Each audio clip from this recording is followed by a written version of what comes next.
Bom dia, bom dia.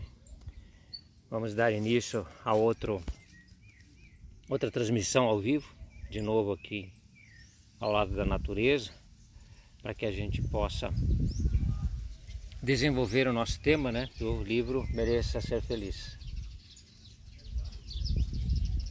Hoje nós estamos fazendo o capítulo 10, relacionado a opiniões e autoestima.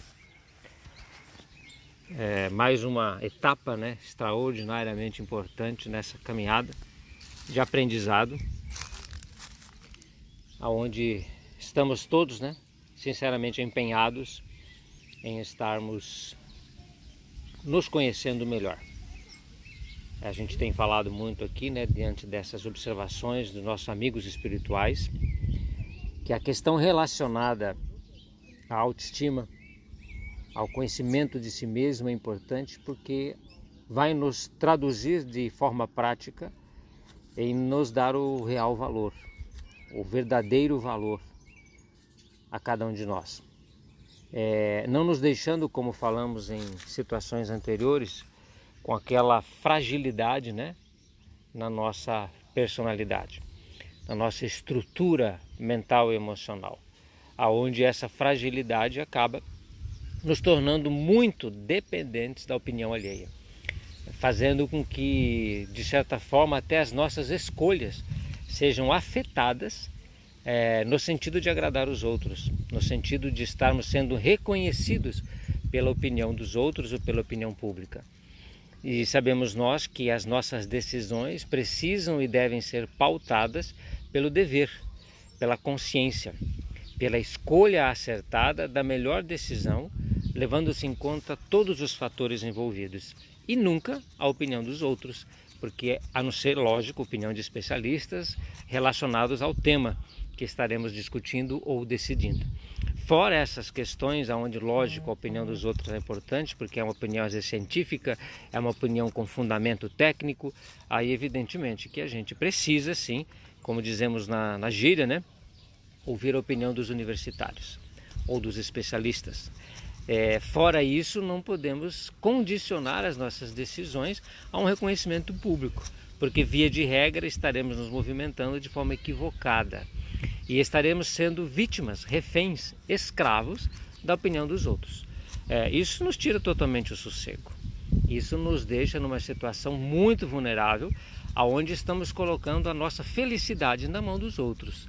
E aí, claro, sai do nosso controle, sai da nossa estrutura de fortaleza íntima, aonde nós vamos decidir de acordo com aquilo que deve ser decidido. É o dever, retamente cumprido, dentro daquelas condições técnicas, inteligentes e sustentáveis. E o capítulo de hoje nos traz novamente essa questão de que nós precisamos, né, fundamentar toda a nossa essência interior para termos essa segurança íntima. O capítulo 10 nos fala das opiniões e da autoestima, né? Então é interessante, já no início do capítulo, o autor espiritual nos coloca isso de uma forma muito clara, para que nós possamos entender o quanto isso é importante. O medo da rejeição leva muitos corações a alimentarem complexa obsessão em relação à opinião alheia sobre os seus feitos, sobre os seus atos, exigindo devotada reeducação dos sentimentos na busca dessa autoestima que estabelecerá paulatinamente a segurança e a autoconfiança. Noutros casos, de forma oposta a esse medo, a indiferença à emissão de conceitos em torno da nossa personalidade é o resultado da invigilância e da vaidade, lenha apropriada para crepitar as labaredas da autossuficiência. Nenhuma nem outra posição nos auxiliam a aproveitar devidamente as expressões de amparo e os sinais de alerta em nosso favor na escola da convivência, quando se trata dos pareceres que surgem em nossos caminhos e dos quais jamais estaremos livres.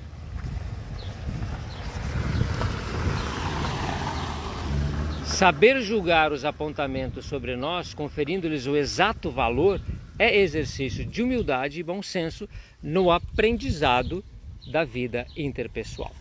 Vejam que interessante, né? O quanto que é importante essa questão sabedoria, do discernimento em estabelecer essas normas de convivência e não nos colocar nesses opostos, né? Nem na questão de estarmos vítimas, reféns da opinião alheia, de forma dependente, mas também não criarmos uma autossuficiência, nos achando orgulhosamente donos da verdade e não prestando atenção em nenhum sinal exterior, nenhuma opinião emitida.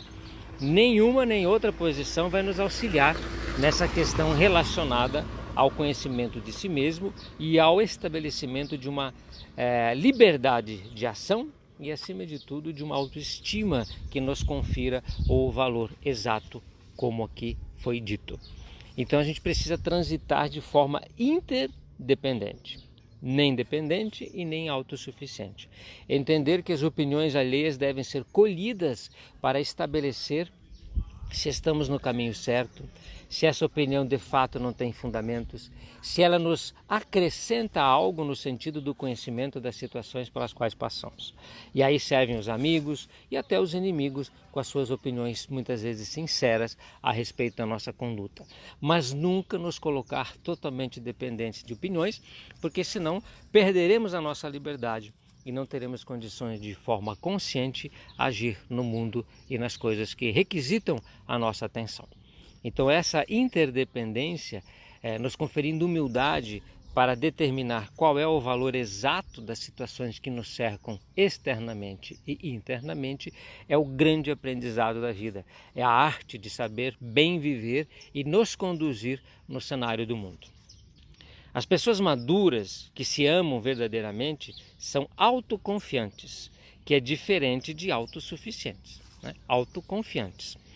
Sem essa autossuficiência e sabem o valor real da participação alheia e se permitem somente até o ponto em que são úteis ao progresso pessoal, quando externadas com respeito e lealdade. Para tais pessoas, a maledicência é atestado de incapacidade moral e imaturidade emocional. Então veja que interessante, nós temos que ter essa autoconfiança e saber o valor real da participação alheia, das opiniões dos outros, sempre que são feitas de forma úteis ao progresso pessoal. E quando externadas, claro, com respeito e lealdade. E toda vez que são vítimas essas pessoas de maledicência ou de qualquer outra calúnia, elas percebem que isso não acrescenta nada e não lhes tira um mérito de nada. É preciso ter esse equilíbrio interno a ponto de não nos deixar influenciar por esses comentários que na maioria das vezes são julgadores e superficiais. E procurar dentro desta vivência colher aquelas opiniões a respeito de cada um de nós, aquelas críticas construtivas para nos orientar melhor na condução da vida. Nós diríamos que pode ser comparado a um trabalho de garimpo, né? Aonde eu vou buscar com a minha peneira, né? Com a minha lucidez, com meus olhos de ver, com meus ouvidos de ouvir, dentro dos cascalhos que a vida nos oferece, as pepitas de ouro que dentro ou junto com esses cascalhos vem também junto de nós. Saber colher essas opiniões como pérolas preciosas, como ouro na condução da nossa existência. E jogar fora, claro, aqueles detritos, aqueles cascalhos que na verdade nenhum valor teriam dentro da nossa construção pessoal. Então é porque a gente ainda não aprendeu o auto-amor, costumamos esperar as compensações e favores do amor alheio, permitindo um nível de insegurança e dependência dos outros face ao excessivo valor que depositamos no que eles pensam sobre nós. Então veja que isso recai de novo naquela fragilidade da nossa personalidade, né? O auto-amor é importante, amarmos-nos verdadeiramente, entendendo o nosso real valor, para que a gente não fique à mercê, refém dessas compensações alheias, imaginando que pelo fato de estarmos sendo reconhecidos pelo outro, isso nos tornará mais felizes. Felicidade é estado íntimo, ela é uma construção moral íntegra, de dentro para fora, aonde eu sou feliz, ponto, de forma incondicional e não relativizada ou condicionada à opinião de quem quer que seja. Já dizíamos isso em outro momento, quem pode nos conceder o real valor somos nós. E por incrível que pareça, nós já o temos. Somos construções divinas, a imagem e semelhança do Criador. Guardamos em nós, na forma de sementes, tudo o que precisamos. Então nós, de certa forma, em essência, somos perfeitos, assim como a natureza é perfeita. Assim como os animais e toda a construção divina no universo é perfeita. Também nós somos. Com uma única diferença, nós estamos em estado latente de sementes, como aquela semente ainda guardada na mão do agricultor que espera ser lançada à terra para se transformar numa árvore frondosa, tipo essa que nos acolhe agora com a sua sombra. Enquanto semente, isso tudo não existia, nem as folhas, nem o tronco, nem os frutos, nem as flores. Uma vez que a semente desenvolve as suas capacidades já latentes, ela desenvolve todo o seu potencial. Assim somos nós, seres humanos. Trazemos em essência, em semente, a perfeição, que deve ser construída e desenvolvida com esforço próprio, co-criadores com Deus. Deus, na sua infinita sabedoria, nos concede esse livre-arbítrio, a liberdade de, através das escolhas e das nossas ações, pensamentos, atos, construir a nossa perfeição. Errando um pouco, acertando muito, mas acima de tudo tendo essa convicção de que trazemos já o real valor. E não será ninguém, nem nós, a princípio, quem quer que seja, que vai nos desmerecer. Por isso o alto amor. Por isso essa consciência de sermos imagem e semelhança do Criador e trazemos no nosso íntimo todos os recursos necessários para o nosso desenvolvimento. Esse alto amor precisa ser construído. E isso se constrói com humildade. Humildade quer dizer dar-se o real valor, nem mais nem menos, nem orgulho e prepotência e nem uma baixa autoestima que nos coloca, como aqui está sendo dito, reféns das opiniões alheias, reféns daquilo que acontece à nossa volta. A nossa felicidade é estado íntimo que deve ser preservada a todo custo e só conseguiremos de fato conseguir isso, lógico, através desse conhecimento que nos é passado, dessa autoconfiança, dessa segurança íntima, dessa fortaleza íntima. Ele continua aqui que o medo de ser rejeitado ou não aceito é um resquício fortemente gravado no psiquismo pelas experiências infantis ou por complexos adquiridos em outras existências. Então percebam que esse é uma situação que muitos de nós ainda trazemos, né? O medo de ser rejeitado.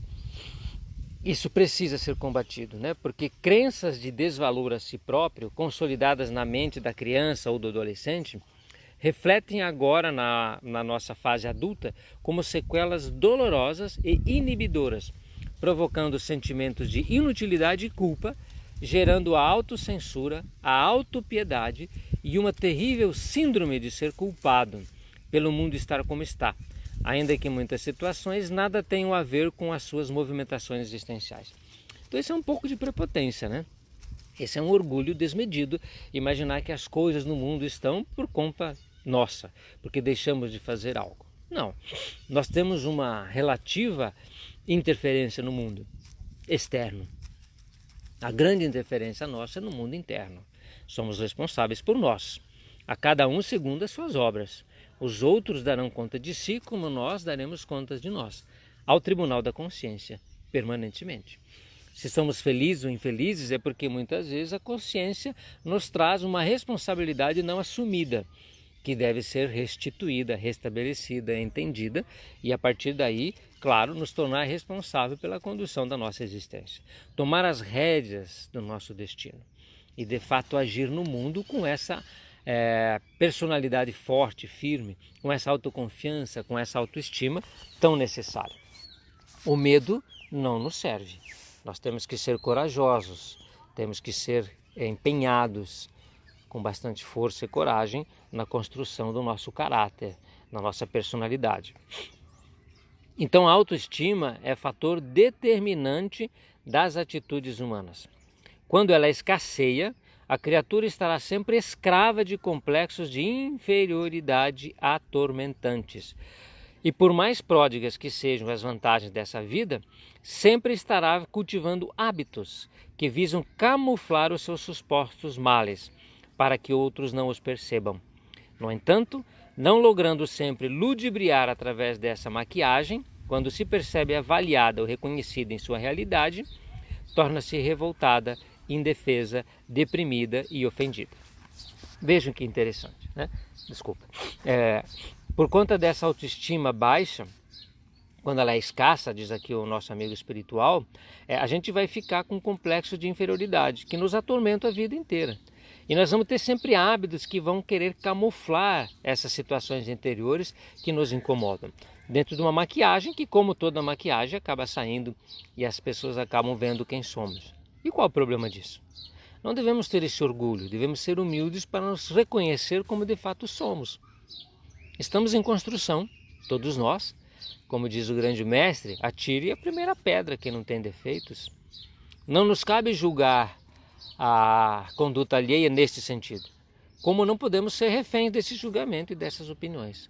Devemos ter essa confiança interior, sem autossuficiência e com interdependência, para nos estabelecer no mundo com essa felicidade tão importante para todos nós. Devemos manter o nosso interior em dia.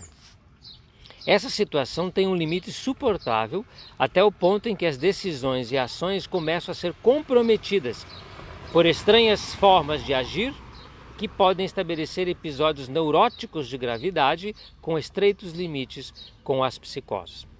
O que ele quer dizer aqui?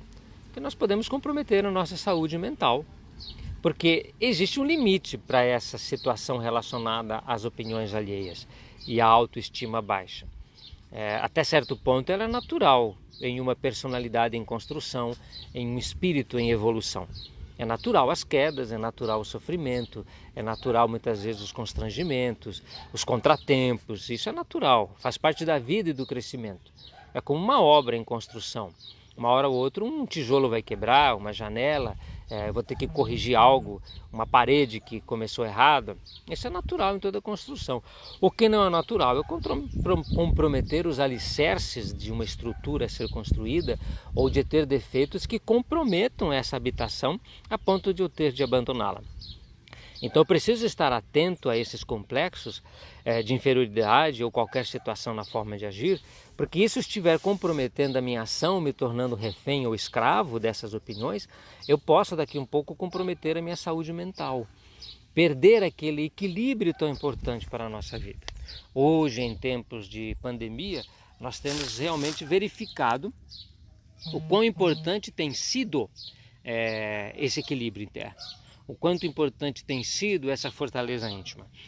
Porque o cenário no exterior parece ser comprometedor. A gente sente que estamos em risco, em perigo, através do vírus, da pandemia, do Covid e de toda uma situação econômica que também se estabelece, trazendo insegurança para todos. E isso não pode nos atingir de maneira muito grande ou demasiada, porque senão começamos a ficar com medo e a entrar em neuroses e psicoses que comprometem a nossa saúde mental.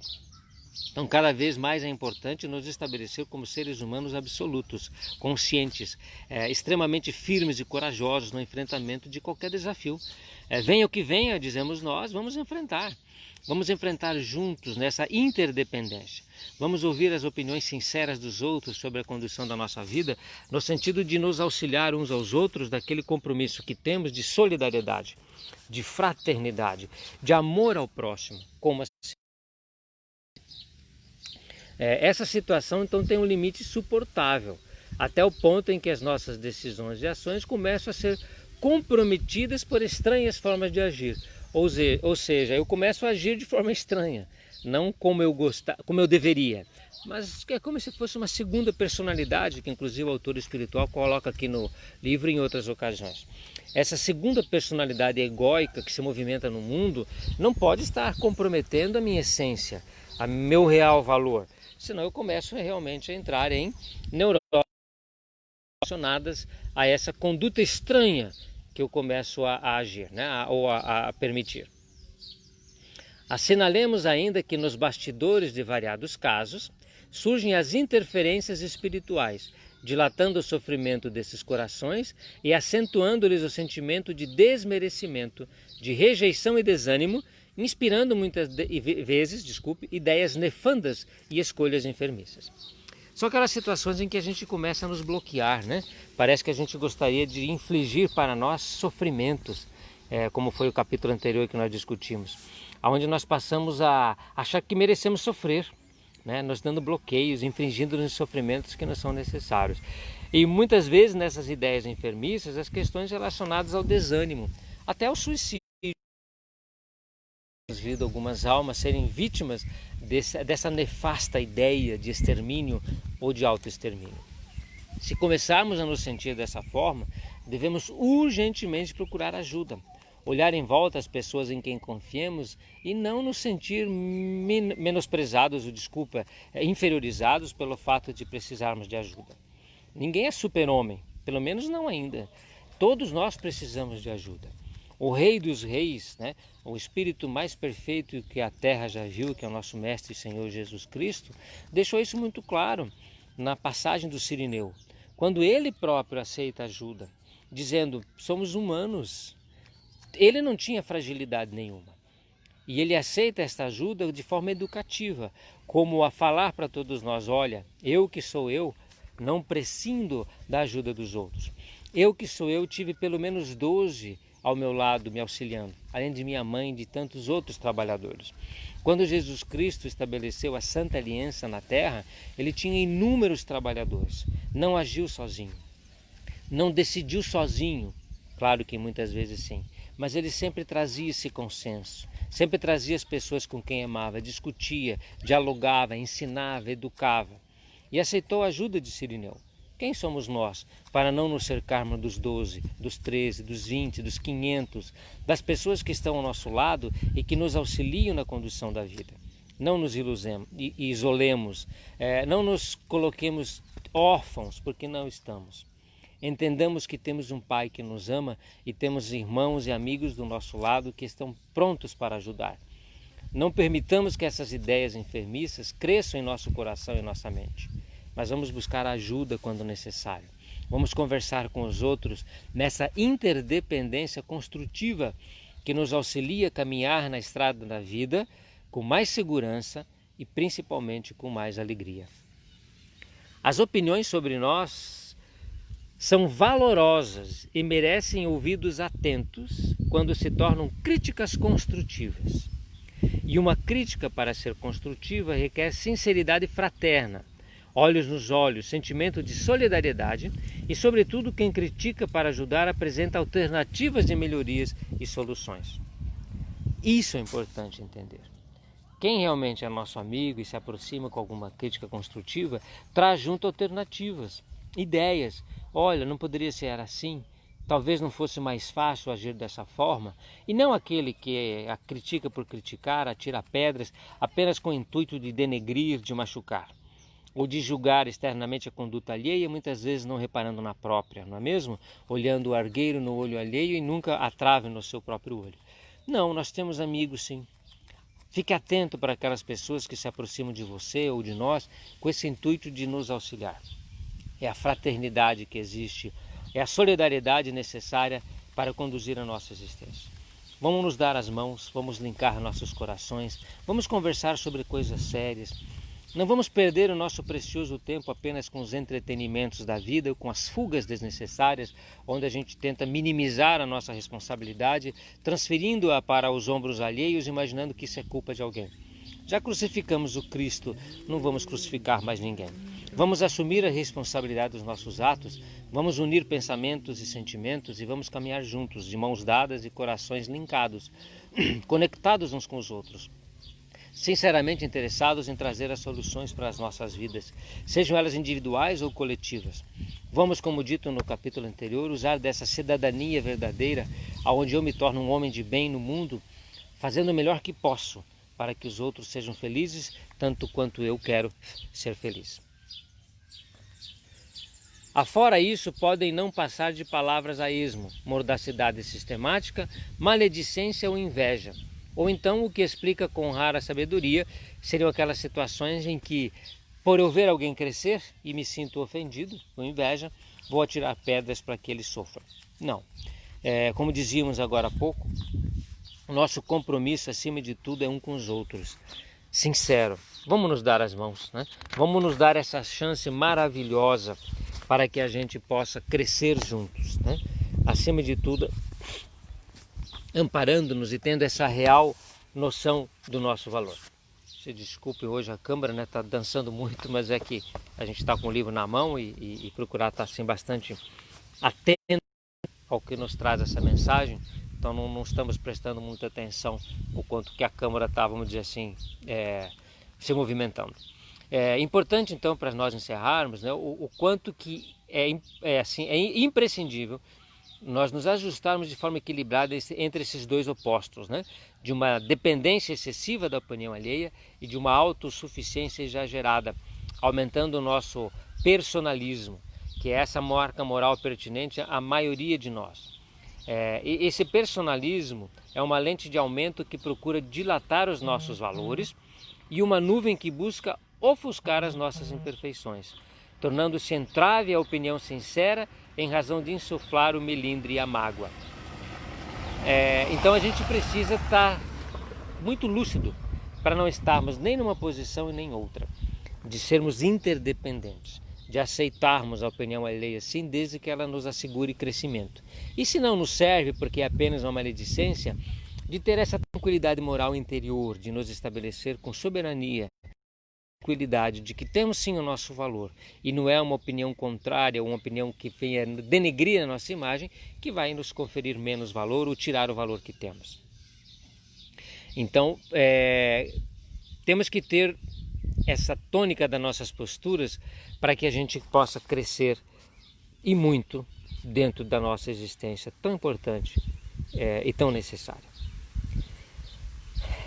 Ainda acerca das opiniões alheias, acostumemo-nos a elas lembrando que o próprio Mestre não as dispensou quando perguntou ao exemplar atitude íntima aos discípulos: quem dizem os homens que eu sou? Então é importante, para nós encerrarmos, entender que o nosso valor está conferido.